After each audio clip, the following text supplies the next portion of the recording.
Hello everyone, CrystalFissure here. Welcome back to a new Spyro Reignited Trilogy video.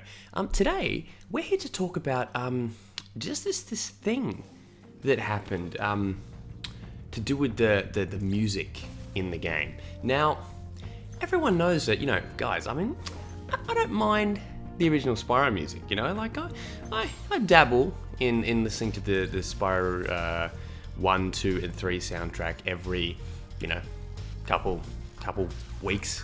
And so, yeah, I just thought today that there was this interesting bit of news that came out to do with STEWART Copeland coming back to release new music for the Ething Trilogy. A new theme, a new opening theme, tracks that were never properly released, and the ability to switch between the old music and the new music. That is quite the thing to wake up to this morning. Good thing I had a chiropractor appointment. I've got an appointment. I've got to go to mess my back up. I don't know how. I started at the gym. Long story short. We'll get into that later. Point is, this is truly monumental news. Now, I've rolled the clip. I'm going to roll the clip now over and over again, and we're going to talk about Hurricos as well. But let's just talk about this San Diego Comic-Con thing that's going on here, because this is just absolutely huge. Now, one of the criticisms of the game has been the new music.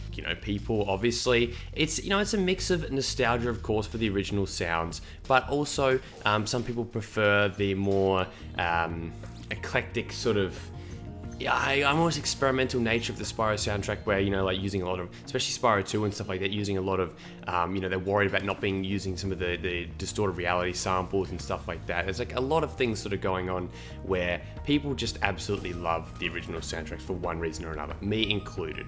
But now we have the ability, as you see in that video, to switch between the soundtracks. So it means that if you want the dynamic new soundtrack with it's got like all the bells and whistles and stuff like that, like when you charge, it gets more intense and stuff like that, and going to different caves, it changes and stuff like that. If you want that, you can now 100% have that and be of absolutely no skin off your back. You can play it as you will. But if you now want to play the game with the original sounds, you now can. You actually can play it with the original Copeland soundtrack. Now, at the back of my mind, I thought maybe.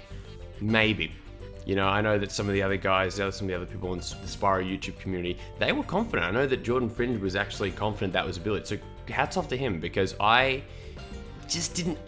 There was that skepticism in me that was like, could they really do it? Could they get a hold of Copeland? Would Copeland actually want to do it? And the answer is, well, apparently they actually rocked up to his house to pitch him. They did. Now, here is a look at the new and improved, depending on who you talk to. I think that when it's actually dropped, it's going to be phenomenal. Here's the original Spyro theme, a new version of it done by Copeland.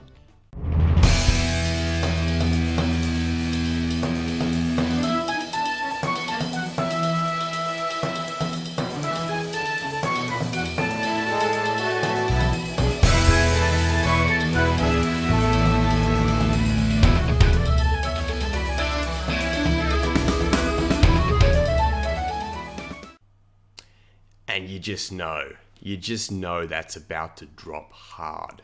It's about to go crazy. Like, you can hear the instrumentation building up, and it's just phenomenal. I cannot believe he's coming back. So yeah, count me as someone that was a skeptic about this. This is huge for the series, I feel, because it appeals to everyone. Like, basically, there can't really be an unhappy party here. Like, if you're thinking about the way in which this news is come out, there is literally no negative aspect of it, because anyone that was saying, okay, I don't really like the music, well, now it's like, well, okay, you don't like the music, play the old one. For the people that's like, oh, I don't want to just rehash the past, I want to hear a new experience, I want to hear a new interpretation, you have that too. So this is the time where I feel like skepticism about the musical department should be completely and utterly alleviated. Guys, it is, to quote many rappers, particularly Lil Skies in that song, I Know You, it's lit. There we go. I'm name dropping my well, actually, he's coming to Adelaide for this like festival thing, so I'm probably gonna go see him. He's all right. Like, you know. Anyway, we won't talk about hip hop. But basically, yeah, I'm extremely happy about this news. This is huge. I know that I'll just say this with my Let's Play that I'll be doing of the games. What I will do is I haven't even done my hair. I've just looked it up. I've just ran straight out of the shower, literally almost like entirely. But what I'm going to do, I think, is I'm going to play the game with the new soundtrack, obviously, and then after that, that's when I'll, once I've run through the level a couple of times with that music, you know, depending on how long it takes, I will then load the old soundtrack. Because obviously, I mean, you know, to be honest, you know, as much as I'm really excited about this, I do want to hear the new interpretations, even if I don't think that they're as good or up to scratch. But I think the fact that Copeland's involved, he probably would have, you know, as you've seen that picture, I think he would have provided his knowledge to everyone. So I think that, you know, I don't think it's going to be...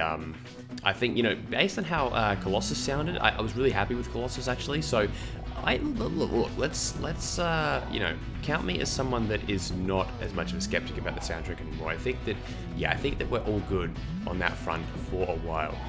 Anyway, guys, now let's have a look at Hurricos a bit more in depth, because this is actually a really cool. They actually did some great footage reveal here. Like, what a perfect track to do it with Hurricos actually. So we have a lot to unpack. We get to see the new Ratchet and Clank-esque enemies, which I think look really good. The windmills, I'm just going to go over this a couple of times here, but yeah, man, they've actually, I feel like they've got the vibe of Hurricos really well done. As I said, love the windmills, all of the electricity grates and stuff like that. Honestly, I mean, you could just say, oh, I'm biased because I'm just so excited about the music. But I mean, yeah, I'm not gonna lie, hearing the original music in the level, like, oh, it's just fantastic. Nice particle effects and stuff like that. Yeah, the enemies, honestly, they look scary, kind of like in the original. The rats sort of rummaging around, the way that the shadows work. This is an example of where, you know, having the windmills, you know, now with the different shadow effects, this is where they can actually use the hardware. You know, I have been in the past, you know, slightly critical about, you know, things like, oh, you know what, but the lighting and stuff like that. That this is exactly an example of where the lighting and shadows and stuff like that can be genuinely used to accentuate the footage. So in that regard, I'm extremely happy. I love that you can see the stuff out in the distance as well. It's a bit different to the original. The skybox though as well, they've nailed the color of the skybox, that murkiness. I mean, you know, maybe it's because I've always said that it feels like modern games can do darker levels better because of the way the shadows and lighting work. It's just, I don't know, it's just the way it's been. But yeah, I think that, you know, just seeing this all play out now, I feel like it's all starting to come together. And maybe that was always the plan.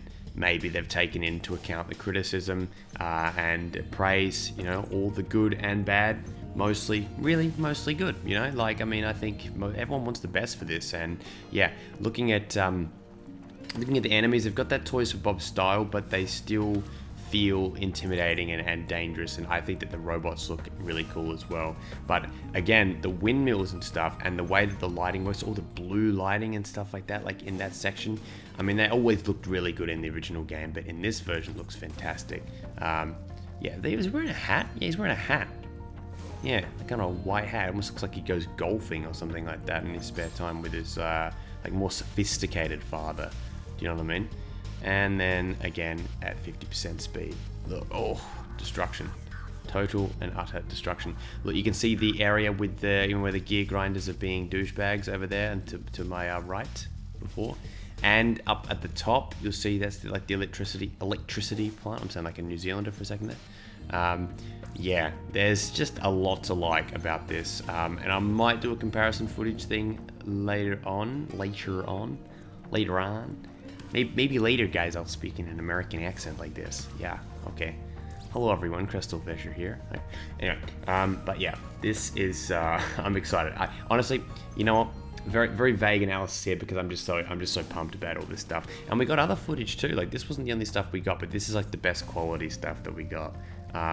There's Zoe again. See, there's Zoe again looking dark. It all depends on the lighting. So I think that she looks better depending on, you know, what time of day and what kind of lighting there is. So I have come around on that a little bit, but I really like that effect there where it all breaks through and it kind of like the depth of field kind of breaks as well. Did you notice that? Yeah. How good is Copeland though? Like, how good is Copeland? Like, imagine being as talented as Stewart Copeland was. Like, can you imagine that? Like, actually think about like what it would be like to be that talented.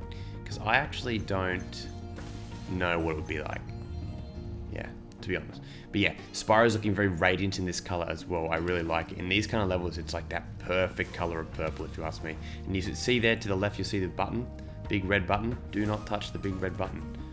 I like the kind of jackets they're wearing as well, these guys as well. And the big arms, the bigness of the arm. That is not the right word, terminology there, but yeah. The wrench falls to the ground and then disintegrates because apparently it was not a real wrench. Warning, not a flying toy. I don't know why it reminded me of Toy Story, but yeah. Anyway, guys, thank you very much for watching. I have rambled for now 12 minutes, but you know what? I know you guys love it, and I love you. I love you guys. Thank you guys again as well. Just a reminder, thank you so much for 25,000 subscribers. You're the absolute greatest. And I will be back very soon with some more Spyro analysis stuff. It's plenty more to unpack from San Diego Comic Con. Thank you guys. Goodbye.